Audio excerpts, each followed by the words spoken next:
ان الحمد للہ نحمده ونستعینه ونستغفره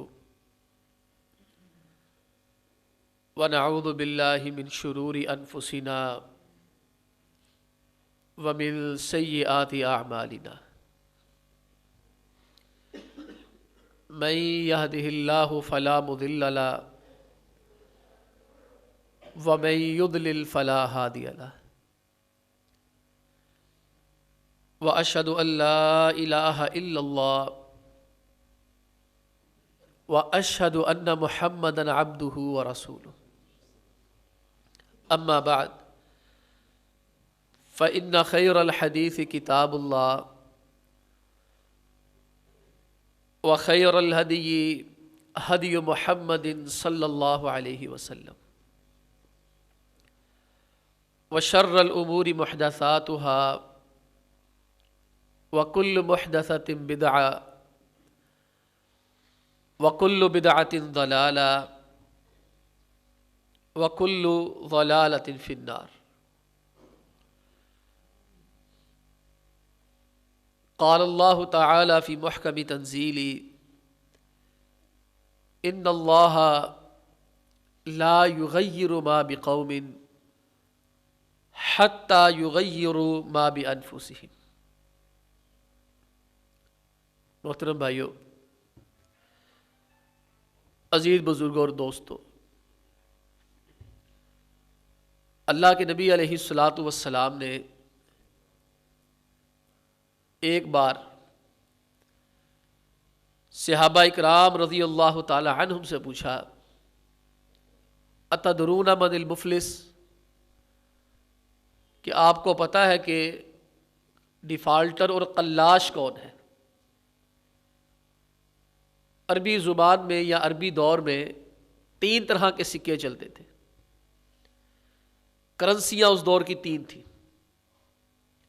ایک دینار سونے کا بنتا تھا، اور درہم یہ چاندی کا، اور ایک فلس یا فلس ہوتا تھا سکہ تانبے کا۔ تو اس دور کے اندر سرمایہ دار یا پیسے والا اسی کو سمجھا جاتا تھا جس کے پاس سونا اور چاندی ہوتا تھا۔ جس کے پاس محض سکے ہوتے تھے اسے مفلس کہا جاتا تھا۔ ہماری زبان میں اردو میں بھی مفلس کہتے ہیں، بیچارہ غریب مسکین فقیر سا آدمی۔ تو عربی زبان میں بھی انہی معنوں میں لیا جاتا تھا، بیچارہ اتنا رہ گیا ہے اس کے پاس سکوں کے سوا ہے ہی کچھ نہیں۔ تو آپ علیہ الصلوۃ والسلام نے سوال کیا، اتدرون من المفلس، تمہیں پتہ ہے مفلس، قلاش، ڈیفالٹر کسے کہتے ہیں؟ صحابہ نے کہا المفلس فینا من لا درہم لہ ولا دینار۔ اللہ کے پیغمبر علیہ الصلوۃ والسلام نے فرمایا، صحابہ نے کہا کہ اللہ کے نبی علیہ الصلوۃ والسلام، ہمارے خیال میں ہم مفلس اسے کہتے ہیں جس کے پاس نہ سونے کا کچھ ہے نہ چاندی کا کچھ ہے۔ وہ سمجھے شاید اللہ کے حبیب علیہ الصلوۃ والسلام کا دنیاوی مفلس کی جانب اشارہ ہے۔ پیارے پیغمبر علیہ الصلوۃ والسلام نے پھر وضاحت فرمائی، فرمایا میری امت کا مفلس یہ بندہ نہیں جس کے پاس سونا چاندی نہیں ہے، میری امت کا مفلس وہ آدمی ہے، قلاش وہ آدمی ہے، ڈیفالٹر وہ آدمی ہے جو دنیا جہاں کی نیکیاں لے کے آئے، اور جب قیامت کے دن اللہ کے حضور کھڑا ہوگا، اکل مال ھذا، ایک بندہ اٹھ کے دعویٰ کرے گا یا اللہ میرے اتنے پیسے کھا گیا، ادھر سے دوسرا اٹھ کے دعویٰ کر دے گا ضربنی ھذا، یا اللہ یہ مجھے دنیا میں مارا کرتا تھا۔ ابھی یہ دوسرا دعوے دار ہے، تیسرا کھڑا ہو جائے گا شتمنی ھذا، یہ مجھے گالیاں دیا کرتا تھا، اور ادھر سے چوتھا کھڑا ہو جائے گا مجھے برا بھلا کہا، 5واں کھڑا ہو جائے گا، 6واں کھڑا ہو جائے گا۔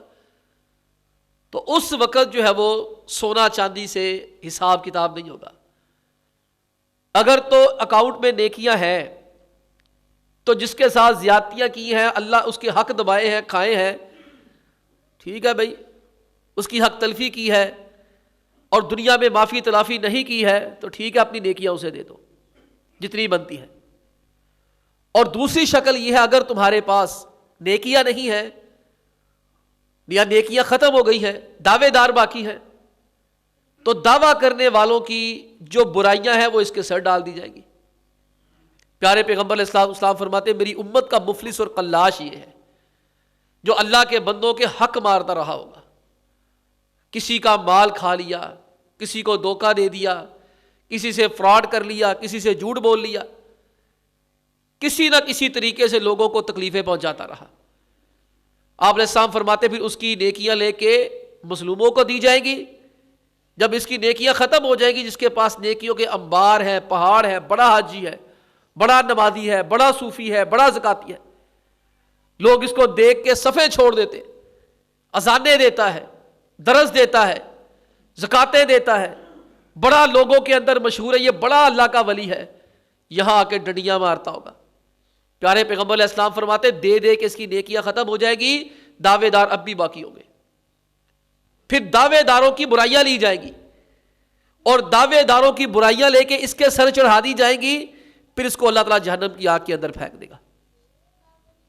آپ دیکھ لیں بحثیت قوم ہم کہاں پہ کھڑے، بحثیت قوم ہم کہاں پہ کھڑے۔ یہاں پاکستان کا ایک سچا واقعہ ہے، 10-11 سال پہلے پیش آیا۔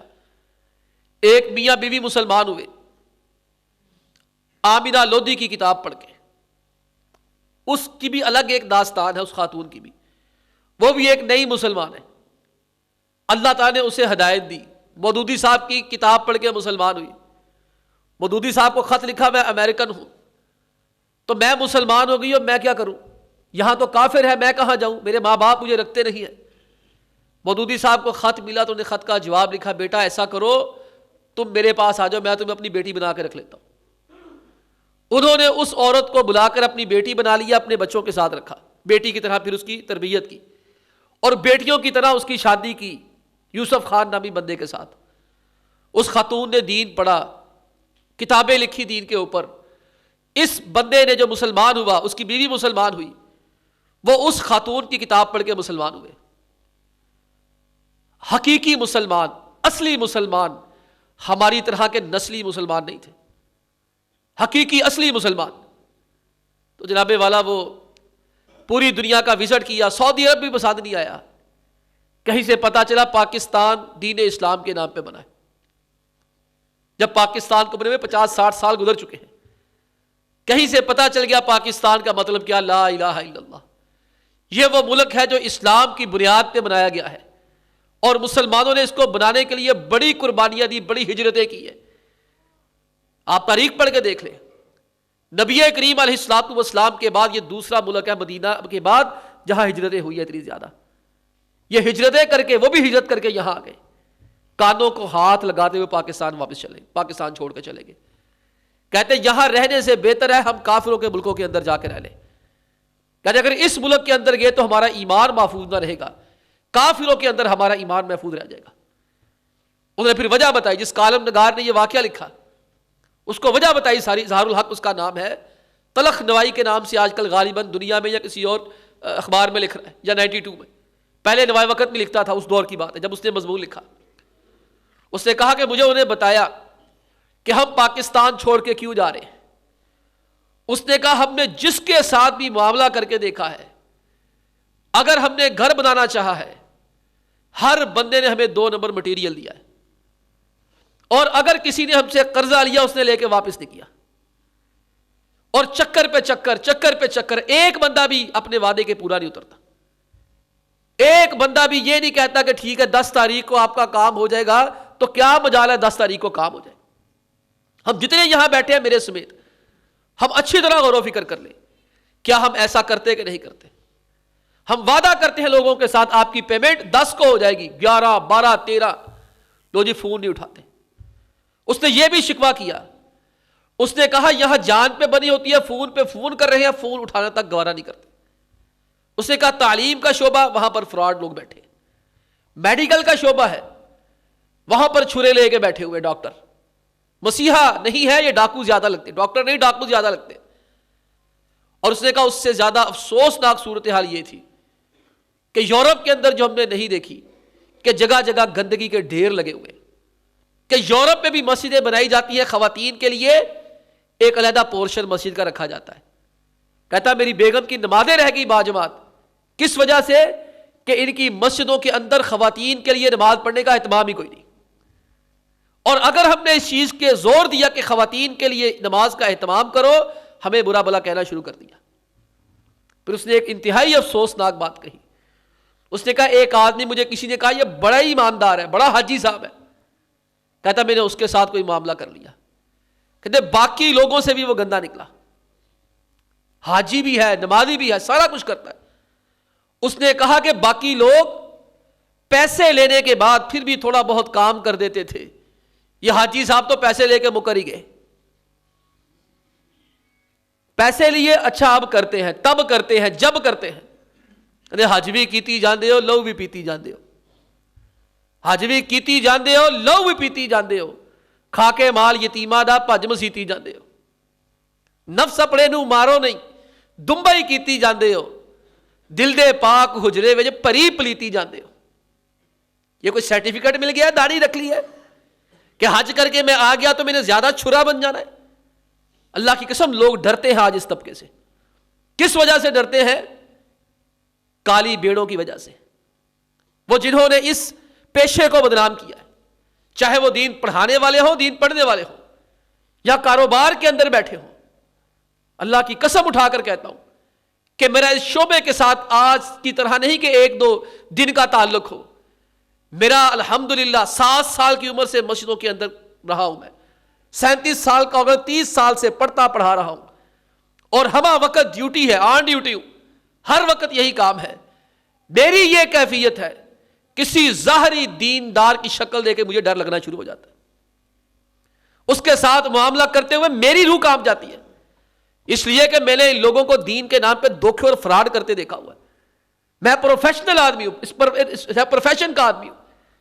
میں ان کے اندر اٹھتا اور بیٹھتا ہوں. جب یہ قسم اٹھاتے ہیں تو مجھے ڈر لگنا شروع ہو جاتا ہے، تو عام لوگوں کا ان کے ساتھ کیا معاملہ ہوتا گا. اس نے کہا باقی لوگ تو پھر بھی کوئی نہ کوئی چیز دے دیتے تھے، خراب ہی دیتے تھے. انہوں نے مجھ سے پیسے بھی ایڈوانس لے لیے، فون اٹھانا بند کر دیا. دکان پہ جاؤں تو گھنٹہ گھنٹہ 2 گھنٹے بٹھا رہے ہیں. بعد میں بات ہوئی تو مکر ہی گئے کہ میں نے آپ کے پیسے دینے ہیں. مکر ہی گئے، میں دینا ہی کوئی نہیں تھا. تھک ہار کے اس بندے نے کیا فیصلہ کیا؟ اس نے کہا اگر میں ان لوگوں کے اندر رہا تو میرا ایمان تباہ و برباد ہو جائے گا. وہ دوبارہ کافر ملک کے اندر چلا گیا. اس نے کہا یہاں میرا ایمان محفوظ نہیں ہے، میرا ایمان وہاں محفوظ ہے. آپ تصور کریں کہ ہم سمجھتے ہیں نا اسلام کیسے پھیلا. اللہ کے بندو، اسلام پھیلانے میں بنیادی کردار مسلمان تاجروں کا تھا. آج تاجر طبقہ صحیح نہیں ہے، اور باقی طبقے بھی خرابی کا شکار ہیں. جو بندوں کے حقوق مارنے والے ہیں یہ تاجر طبقے والے بھی ہیں. 1 روپیہ مار دیتے ہیں، پوری پلاننگ سے مارتے ہیں، لوگوں کے پیسے دبا کے بیٹھ جاتے ہیں. اور کسی نے بڑی پیاری بات کہی تھی کہ بیت اللہ کے چکر لگانے سے لوگوں کو دیے ہوئے چکر کوئی معاف نہیں ہونے. یہ چکر کوئی معاف نہیں ہونے. ہم تھوڑا سا اپنے رویوں پہ نظر ثانی کریں. وہ اقبال نے کہا تھا اہل صنم اوجے سریا سے جا ملے، اہل حرم دعاؤں کا اثر دیکھتے رہے. یہ ایک سوڈانی طالب علم تھا، سوڈان کا، آئرلینڈ کے اندر کوئی پڑھ کے آیا. اس نے وہاں کا ایک واقعہ لکھا آئرلینڈ کا. کہتا آئرلینڈ کے اندر جب پڑھنے کے لیے میں گیا ہوں تو وہاں کوئی فیس جمع کرانی تھی کسی چیز کی، $310. اب کہتا میرے پاس سکہ نہیں تھا، ریزگاری نہیں تھی، سکے نہیں تھے. میں نے ان کو 309 کی بجائے 310 دے دیے. کہتا میں اپنی بے دھیانی میں جو ہے وہ 310 دے کے نا وہ فیس جمع کرا کے واپس آ گیا.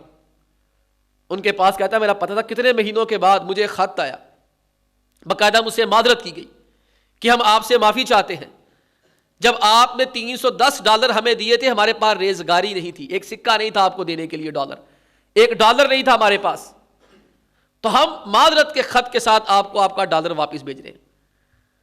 تصور کریں، ہمارے ہاں یہ کوئی تصور بھی کر سکتا ہے؟ ہم نے اپنے مرضی سے وہ ٹافیاں رکھی ہیں 2-2, 3-3, 4-4, 5-5 روپے والی. ریزگاری اوپر والی مار ہی دیتے ہیں. جس نے لینے ہیں وہ چاہتا ہے مجھے 10 کا سارا نوٹ ہی مل جائے, اور جس نے دینے ہیں وہ چاہتا ہے میں اس کو ایسے ہی ٹرخا دوں بغیر سکا کے, سکا نہیں ہے گا یار پھر کر لا رہے. آپ دیکھیں اتنی چھوٹی چھوٹی چیزوں سے انسان بنتا ہے, ایک مسلمان بنتا ہے. پیارے پیغمبر علیہ الصلوۃ والسلام نے صحابہ کی صرف عبادتیں ٹھیک نہیں کروائی, صرف ان کی شکلیں ٹھیک نہیں کروائی, ان کے عقیدے ٹھیک نہیں کرائے. اللہ کے حبیب علیہ الصلوۃ والسلام نے ان کے عقیدے بھی ٹھیک کروائے, ان کی عبادتیں بھی ٹھیک کروائی. اللہ کے پیغمبر علیہ الصلوۃ والسلام نے ان کے یہ ذاتی لوگوں کے ساتھ معاملات یہ بھی ٹھیک کرائے تھے. آپ صرف عقیدہ لے کر نہیں آئے, بلکہ میں آپ کو ایک اور بات بتاؤں اس سے بھی بڑھ کر. آپ کسی بھی کتاب کو اٹھا کے دیکھ لیجیے, حدیث کی کوئی کتاب 2 جلدوں میں عام طور پر ہوتی ہے جو ہمارے ہاں پاکستان میں چلتی ہے. آپ ایوریج نکال کے دیکھ لیں, جتنے بھی عقیدے کے معاملات ہیں, عبادات کے معاملات ہیں, یہ 50% ہوں گے. جتنے بھی معاملات ہیں سارے 50% ہوں گے, اور حقوق العباد یہ الگ سے 50% ہوں گے. نکاح سے لے کے آخر تک, وراثت تک کے مسئلے آپ پڑھ کے دیکھ لیں, آپ کی آنکھیں کھل جائیں گی. ہم دیکھ لیں ہم کہاں کھڑے ہیں. 1 روپے کے لیے, $1 کے لیے پیچھے سے خط آ رہا ہے, اور ساتھ معافی مانگی جا رہی ہے. ہم آپ $1 نہیں دے سکے, آپ سے معافی چاہتے ہیں. اس نے حیران ہو کر دوبارہ خط لکھا کہ آپ جو ہے وہ کیوں مجھے $1 بھیج رہے ہیں, $1 سے کیا جاتا ہے. اس سے کہا ہم چور نہیں ہیں. ہمارے ملک کے اندر اس چیز کو فراڈ تصور کیا تھا, ہم اپنے بچوں کو فراڈ کی تربیت نہیں دے سکتے. آج ہمارے نصاب کے اندر یہ داخل کرنے کی ضرورت ہے, بچوں کو یہ لکھایا پڑھایا جائے یہ کام نہیں کرنے. اور آپ دیکھیں آج کے دور, آپ سنیں, آج سمجھنے کی کوشش کریں ہم سارے, کون سے حق ہے جو ہم سب سے زیادہ مار دیتے ہیں. ایک بنیادی حق جو لوگوں کا مارتے ہیں, جو لوگ سر فہرست ہیں, بیوی بچوں کے حق ہم مار دیتے ہیں. جو ہمارے زیر کفالت ہے ان کی کفالت ہمارے اوپر واجب ہے. لوگ باقی معاملات میں بڑے اچھے ہوں گے, بڑے ہنسول ہوں گے, بڑے مخولی ہوں گے, بڑے مزاحیے ہوں گے, بڑے محفلیں سجانے والے ہوں گے, لیکن بیوی بچوں کے ساتھ ان کا سلوک انتہائی برا ہوگا. لوگوں کو بڑے وقت لوگوں کے ساتھ بڑے اچھے طریقے سے پیش آنے والے, لوگوں کے ساتھ محفلیں برپا کرنے والے, کھانے پینے کھانے والے, بیوی بچوں کو انتہائی برا کھانا کھلاتے ہوں گے. لوگوں کو تحفے تحائف میں بڑے سوٹ دینے والے, قاری صاحب کو, مولوی صاحب کو بڑے سوٹوں کے تحفے دینے والے, اپنے بچوں کو بھی سوٹ تک نہیں لا کے دیں گے. کیوں؟ یہ سب سے زیادہ, میں کیوں کہتا ہوں سخت حق ہے, اس لیے سخت حق ہے کہ اس کی پوچھ ہونی ہے. اللہ نے تو کرنی, دنیا میں کوئی نہیں کر سکتا. یہاں کیوں حق زیادہ مارا جاتا ہے بیوی بچوں کا؟ اس لیے کہ یہ آگے سے مدافعت نہیں کر سکتے. یہ آگے سے کچھ کہیں گے تو پٹائی بھی کروا سکتے ہیں, بیوی کو طلاق بھی دی جا سکتی ہے, بچوں کو تھپڑ لگا کے بھگایا بھی جا سکتا ہے. اور اس معاشرے کے اندر جو سب سے زیادہ بیوی بچوں کا حق مارنے والے لوگ ہیں, جو اپنے بیوی بچوں کو چھوڑ کر بیرون ملک چلے جاتے ہیں. اڑ کے یوں چھت سے کبوتر میرے سب جاتے ہیں, جیسے اس ملک سے مزدور عرب جاتے ہیں. باہر چلے گئے, 2-2, 3-3, 4-4 سال تک واپسی کا ارادہ ہی کوئی نہیں. اور کر کیا رہے ہیں؟ بہن بھائیوں کے نخرے پورے کر رہے ہیں, بیوی بچوں کی پرواہ کوئی نہیں. اور نتیجہ کیا نکلتا ہے؟ 3 سال بعد آ گئے, 4 سال بعد آ گئے, جب پکے 20-25 سال کے بعد ہے تو خالیات آ گئے. پھر شکایت کیا کرتے ہیں؟ بیوی میرے حق ادا نہیں کرتی, بچے میری عزت و احترام نہیں کرتے. بھئی تم نے بنیاد ہی غلط رکھی ہے. یاد رکھے, بیوی کی اجازت کے بغیر کوئی شوہر 4 مہینے سے زیادہ کہیں باہر نہیں رہ سکتا. ہم صرف دنیا کی بات نہیں کرتے, ہم تبلیغی چلوں کے بھی خلاف ہیں. ہم کہتے ہیں 6 روزہ تک بات رکھو, ہفتے تک بات رکھو. یہ تمہارا جو ہے وہ 2-2 سال کے لیے وزٹ کے لیے جانا, 3-3 سال کے لیے اللہ کی راہ میں نکل جانا, بالکل غلط. ہم یونیورسٹی میں پڑھتے تھے, ایک طالب علم تھا امریکہ کا, مجھے یاد ہے میرے سامنے اس نے ہمارے استاد صاحب کو کہا کہ جرمن کا تھا وہ. اس نے کہا جی میں مسلمان ہوں نیا, اور میری بیگم اکیلی اور میرا بچہ وہاں ہے, میں یہاں مدینہ طیبہ میں تعلیم حاصل کروں کہ میں اپنے جرمن میں واپس چلا جاؤں. تو میرے سامنے استاد نے کہا تھا تمہارا مدینہ طیبہ میں رہنا حرام ہے, تمہاری بیوی کی عزت کو خطرہ ہے, تمہارے بچے کی جان کو خطرہ ہے, تمہارا یہ شرعی علم حاصل کرنا ان کی جان جوکھوں میں ڈال کے تمہارے لیے جائز نہیں ہے. اگر بیوی کہہ دے 4 مہینے کے بعد واپس آؤ تو شوہر کو 4 مہینے سے زیادہ رہنے کا شریعت اختیار نہیں دیتی ہے. جیسے ہی وہ 4 مہینے کے زیادہ رہے گا، اگر بیوی گناہ کر گئی اس کا گناہ اس کے سر ہوگا. اگر بچے خراب ہو گئے، بچے گناہ کے راستے پہ چل پڑے، بچے شراب و کباب کی محفلیں سجانے لگے، تو اللہ کی نگاہ میں بچے بعد میں مجرم ہوں گے، پہلے یہ بدمعاش مجرم ہوگا. اللہ تعالیٰ نے تم سے یہ نہیں پوچھنا بچوں کو پوری روٹی کھلائی کہ نہیں کھلائی، تم نے ضرورت پوری کرنی ہے. اللہ تعالیٰ نے ضرورت ہر ایک کی پوری کر دینی ہے، آگے سہولت وہ دے اس کی مرضی ہے. اس نے وعدہ ضرورت پورا کرنے کا دیا ہے، سہولت دینے کا وعدہ اس نے کسی کے ساتھ نہیں کیا.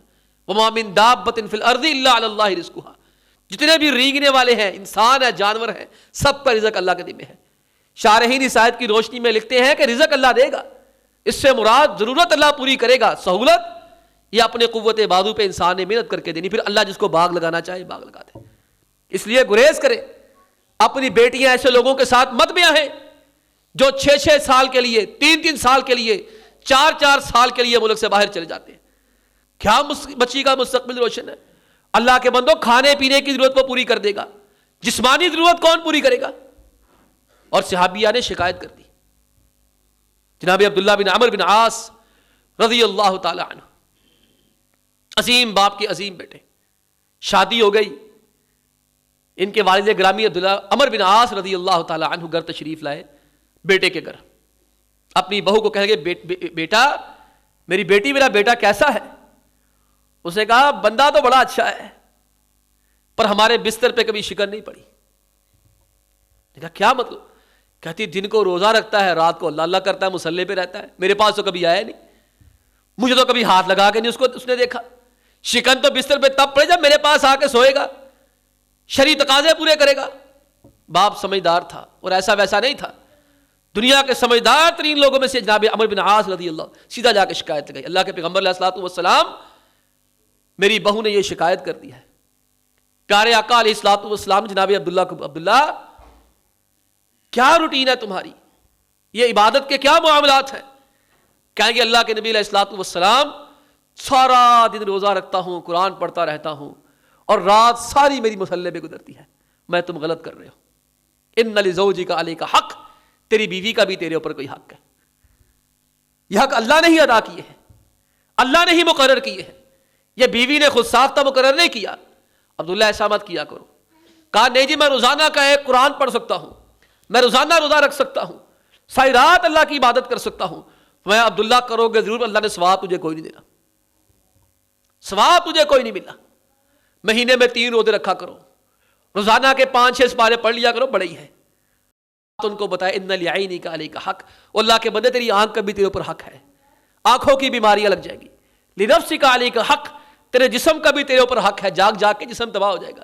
اوور ڈیوٹی کر کر کے جو کرتے ہیں نا بیچارے، بڑے بیمار ہو جاتے ہیں، مریض ہو جاتے ہیں. تو اللہ کے بندو یہ اس حق کو نہ تلف نہ کرو. بیوی بچوں کے حق کے اوپر غور کرو. جو باہر کھاتے ہو ان کے لیے بھی لے کے جاؤ، جو خود پہنتے ہیں ان کو بھی پہناؤ. اور دوسرا حق جو بڑا لوگوں کا ضائع کیا جاتا ہے، ملازمین حق ضائع کر دیتے ہیں. دیکھیں اگر کہیں ملازم ہے، نہیں ملازمت کرنی نہ کرے، چھوڑ کے کوئی اور کام کرے، اپنے سر گناہ نہ لے. جو آپ کی ڈیوٹی ٹائمنگ مقرر ہو گئی ہے اور جو آپ کا کام مقرر ہو گیا، آپ نے اس کے اوپر چلنا ہے. بھائی پہلے سے طے کریں، لکھت پڑھت کریں. فرض کریں کسی جگہ پہ کام کرنے جاتے، پہلے سے طے کریں بھائی اتنے پیسے لوں گا، اتنا کام کروں گا. لکھیں ان کے ساتھ، ایگریمنٹ کریں، معاہدہ کریں، اور معاہدہ کرنے کے بعد ڈنڈی نہ ماریں. اگر دیکھتے ہیں یہاں آپ کے کام کے مطابق تنخواہ نہیں دی جا رہی، اس کے 2 حل ہیں. یا تو وہ مطالبہ کر لیں کہ بھائی میرا کام اتنا ہے، آپ پیسے اتنے دیتے ہیں، میرے پیسے بڑھائیں. یا دوسرا کام یہ ہے مطالبہ کرنے کے بعد آپ کو پیسے زیادہ نہیں دیے جا رہے، آپ کام کو چھوڑ کے چلا جائیں. لوگ حق تلفی کیسے کرتے ہیں؟ قرض میں جان بوجھ کے تاخیر کرتے ہیں. دیکھیں یہ معاملہ ہو جاتا ہے. انسان دنیا کے اندر رہتا ہے، کاروباری حضرات زیادہ ان چیزوں کے مجبور ہو جاتے ہیں ان چیزوں کے لیے، لیکن جان بوجھ کے تاخیر نہ کی جائے. آپ علیہ الصلوۃ والسلام فرماتے مطل الغنی ظلم، مطل الغنی ظلم.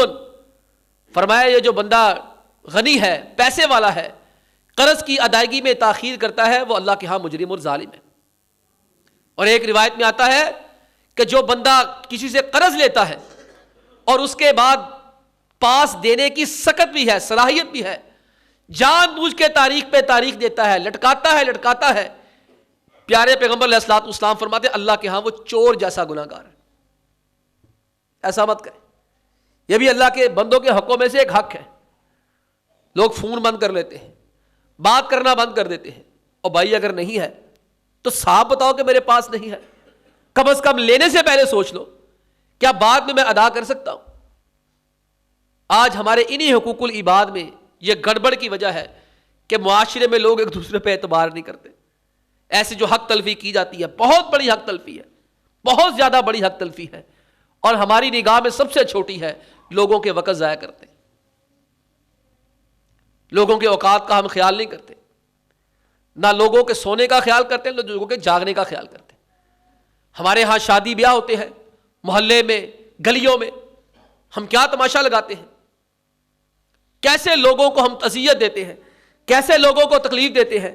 کوئی گھر میں بیمار ہے ہمیں کوئی پرواہ نہیں، کہیں کسی کے ہاں مرگ ہے ہمیں کوئی پرواہ نہیں، کسی کے ہاں کوئی پیدائش ہے ہمیں کوئی پرواہ نہیں، کسی کے ہاں کوئی تھکا ہوا کام سے ہے ہمیں کوئی پرواہ نہیں. کہ شادی ایک گھر میں ہوتی ہے، پہلے تو ویسے ہی یہ ساری چیزیں حرام ہیں، گانا بجانا، یہ الٹی سیدھی لائٹنگیں کرنا، الٹے سیدھے فنکشن کرنا، یہ تو ویسے ہی حرام ہے شریعت کی نگاہ میں. تو آپ علیہ السلام فرماتے ہیں جس شادی کے اوپر میوزک لگتا ہے وہاں اللہ کی لعنتیں نازل ہوتی ہیں. بھائی یہ پکی لعنتیں ہیں، جس شادی میں میوزک لگتا ہے وہاں اللہ تعالیٰ کی لعنتیں نازل ہوتی ہے. پھر کہتے ہیں کہاں لڑائی پہ گئی، سکون نہیں ہے گا. بھائی سکون کیسے آ جائے؟ تم نے جب بنیاد رکھنی تھی تم نے بنیاد ہی غیر شرعی رکھی، اللہ کی مخالفت پہ رکھی. تم ادھر شادی کر رہے تھے، گانا بجانا کر رہے تھے، ادھر سے اللہ کی لعنتیں نازل ہو رہی تھی. تم اللہ کی رحمتیں بھی سمیٹ سکتے تھے. تم شریعت کے مطابق کرتے، سادہ کرتے. آدم النکاحی برک ایسرھا بونا. آپ علیہ السلام فرماتے سب سے برکت والا نکاح کون سا ہوتا ہے؟ جس میں خرچہ کم کیے. جتنا خرچہ کم ہے اتنی زیادہ برکت ہے. اور یہاں شوخیاں مارنے کے لیے، مارنی ہے تو اپنی ذات تک محدود رکھے، اپنے گھروں تک محدود رکھے. لیکن ڈسکو پروگرام ہو رہے ہیں، ڈیک لگائے جا رہے ہیں، لوگوں کو اذیتیں اور تکلیفیں دی جا رہی ہیں. اور اس سے بڑا لوگوں کو راستوں میں تکلیفیں دی جاتی ہیں. لوگوں کو راستوں میں ہم اذیت اور تکلیف دیتے ہیں. راستے بلاک کر دیے، بلا وجہ ہی بند کر دیے. جس نے دیکھا کوئی روڈ خراب ہے، مجبوری کی وجہ سے لوگ یہاں سے گزر رہے ہیں، اسے وہاں کنات لگا کے لوگوں کو اذیت پہنچانا شروع کر دی. اور بھائی کسی کا دل کرتا ہے تمہارے راستے سے گزرے. یہ راستوں کے بھی حقوق اللہ کے نبی علیہ الصلوۃ والسلام نے متعین کیے. صحابہ اکرام چوکوں میں بیٹھتے، چوراہوں میں بیٹھتے، آپ علیہ الصلوۃ والسلام نے منع فرما دیا. پیارے پیغمبر علیہ الصلوۃ والسلام نے فرمایا بھائی راستوں میں کیوں بیٹھتے ہو؟ کہتے جی غریب لوگ ہیں، گھروں میں بیٹھ کے نہیں ہیں، چھوٹے چھوٹے گھروندے ہیں، چھوٹے چھوٹے گھر ہیں، بیٹھنے کے لیے جگہ میسر نہیں ہوتی، ہم کہاں بیٹھے کریں؟ یہی روڈ رہ جاتے ہیں بیٹھنے کے لیے. اللہ کے پیغمبر علیہ السلام نے فرمایا ٹھیک ہے پھر راستے میں بیٹھنا ہے، راستے کا حق بھی ادا کرو. دیکھ کیا حق ہے جی راستے کا؟ فرمایا نگاہیں جھکا کے بیٹھا کرو. آج میرے خیال میں کوئی شریف آدمی روڈوں پہ نہیں کھڑا ہوتا، کوئی معزز اور شریف آدمی چوکوں چوراہوں میں نہیں بیٹھتا. بہت اگر مجبوری ہو تو بیٹھ جائے، لیکن عام طور پر اچھے، نفیس، شائستہ، شستہ اور خاندانی لوگ ایسے کام نہیں کرتے. ہمارے ہاں معاشرے کے اندر جو مستقل چوکوں میں کھڑے ہوتے ہیں، جو مستقل چوراہوں میں کھڑے ہوتے ہیں، وہاں لڑائی جھگڑے کرنے والے بھی وہی ہوتے ہیں. خواتین کو، ماؤں بہنوں بیٹیوں کو گندی نظروں سے دیکھنے والے بھی وہی ہوتے ہیں. یہ بھی حق تلفی ہے میرے بھائی، یہ بھی اللہ کے بندوں کا حق ہی مارا جا رہا ہے. آپ نے صاحب فرمایا راستوں میں اگر کھڑا ہی ہونا ہے راستوں کا حق ادا کرو. صحابہ نے پوچھا راستے کا حق کیا ہے؟ آپ علیہ الصلوۃ والسلام نے فرمایا راستے کا حق یہ ہے کہ تم لوگوں نے ایک تو نگاہیں نیچی رکھنی ہے، اور اگر راستے میں بیٹھنا ہے تو راستے میں اگر بیٹھنا ہے تم لوگوں نے تو راستے میں تم نے جب بیٹھنا کسی کو برائی کوئی نہیں کرنے دینی. امر بالمعروف نہی عن المنکر، پھر لوگوں کو اچھے کاموں کا حکم دینا ہے، برائی سے منع کرنا ہے. کوئی تمہیں لچا لفنگا نظر آئے اس کا بازو پکڑ لینا ہے. اب کس میں اتنی ہمت ہے؟ جب لچے لفنگے ہی کھڑے ہونا شروع ہو جائیں ان کا ہاتھ اور بازو کس نے روکنا ہے؟ پھر مولانا مودودی رحمہ اللہ یاد آئے. مودودی رحمہ اللہ لاہور میں تھے، ایک خاتون نے دروازے پہ آ کے دستک دی. اس کا سارا جو برقع تھا، کپڑا تھا، وہ گند سے لبڑا ہوا تھا. مولانا مودودی رحمہ اللہ نے پوچھا بیٹی کیا ہوا ہے؟ اس نے کہا محلے کے اندر وہاں ایک نوجوان ہے، اس نے مجھے چھیڑا ہے, مجھے ہاتھ ڈالا ہے, میں گھبرا کے پرے ہوئی تو میں گٹر کے اندر گرنے لگی تھی, میں گندی نالی کے اندر گری, میرے کپڑے گندے ہو گئے, میری مدد کیجیے. سنا ہے آپ بڑے اللہ والے درویش ہیں. مودودی صاحب نے اسی وقت جا کے اس کی طبیعت سیٹ کی. اب کہاں ایسے لوگ ہیں, کوئی ہاتھ تو لگا کے دکھائے, اس کو چھریاں مار کے اس کو ادا کر دیں گے. یہ راستوں کا حق ادا کرو. اور ایک اور بہت بڑا جو ہے وہ حق تلفی کی جا رہی ہے پڑوسی کی. ہمیں بحثیت پڑوسی حق لینے آتے ہیں, حق دینے کوئی نہیں آتے. یہ مسجد میں رہ کے تجربہ مجھے بھی ہو گیا. یوں لگتا ہے جیسے سارے حق مسجد نہیں دینے ہیں, مسجد کو کسی نے کوئی حق نہیں دینا. یہاں رہ کے مجھے بھی تجربہ ہوتا رہتا ہے. اس میں کوئی مسئلہ نہیں ہے کسی سے تعاون لینا یا دینا. ہمیں بحثیت قوم حق ہمسایہ اتنا یاد ہے کہ ہم نے لینا ہے. ہم آ کے جب اپنا مقصد ہوتا ہے اس وقت آ کر کہتے ہیں حق ہمسایہ ماں جایا, ہمسایہ ماں جایا. اور جب کسی سے ضرورت پڑ جاتی ہے اس وقت نہ ماں جایا نہ باپ جایا, ہوتا ہی کچھ نہیں ہے, چاہے مسجد ہو یا کچھ اور ہو. اللہ کے بندو, پڑوسی کو تنگ نہ کرو, پڑوسی کو ذلیل نہ کرو. اللہ کے پیغمبر علیہ الصلوۃ والسلام نے حدیث فرمائی, میں اگر کوئی پڑوسی کسی پڑوسی کو تنگ کرتا ہے, اس کو ذلیل کرتا ہے, اتنا مجبور کر دیتا ہے کہ پڑوسی گھر بیچنے پہ مجبور ہو جاتا ہے. پڑوسی وہاں سے اپنا گوریا بسرا گول کرتا ہے. اس کی گندی زبان کی وجہ سے, اس کی گندی عادتوں کی وجہ سے, اس کی حرکتوں اور شرارتوں کی وجہ سے پڑوسی کہتے ہیں یہ گندا پڑوسی مجھے مل گیا ہے, میں یہاں سے گھر ہی چینج کر لیتا ہوں. آپ علیہ السلام فرماتے ہیں اگر کسی کا پڑوسی اس کی گندی حرکتوں کی وجہ سے گھر تبدیل کر کے چلا جائے, اللہ حلق, اللہ اس ظالم آدمی کا بیڑا غرق کرے گا, تباہ و برباد کر کے رکھ دے گا. اس لیے ان چیزوں سے ذرا توجہ رہا کرے. اللہ کے حق معاف ہو جانے ہیں, معافی مانگ کے بھی, بغیر معافی مانگے بھی. لیکن بندوں کا جو حق ہے یہ معاف کوئی نہیں ہونے. اس میں معافی بھی چاہیے, معافی کے ساتھ تلافی بھی چاہیے. معافی یہ ہے جا کے معافی مانگو, تلافی یہ ہے جو اس کا حق مارا ہے اس کو واپس کرو. اللہ تعالی ہم سب کو عمل کرنے کی توفیق عطا فرمائے. وآخر دعوانا ان الحمد للہ رب العالمین.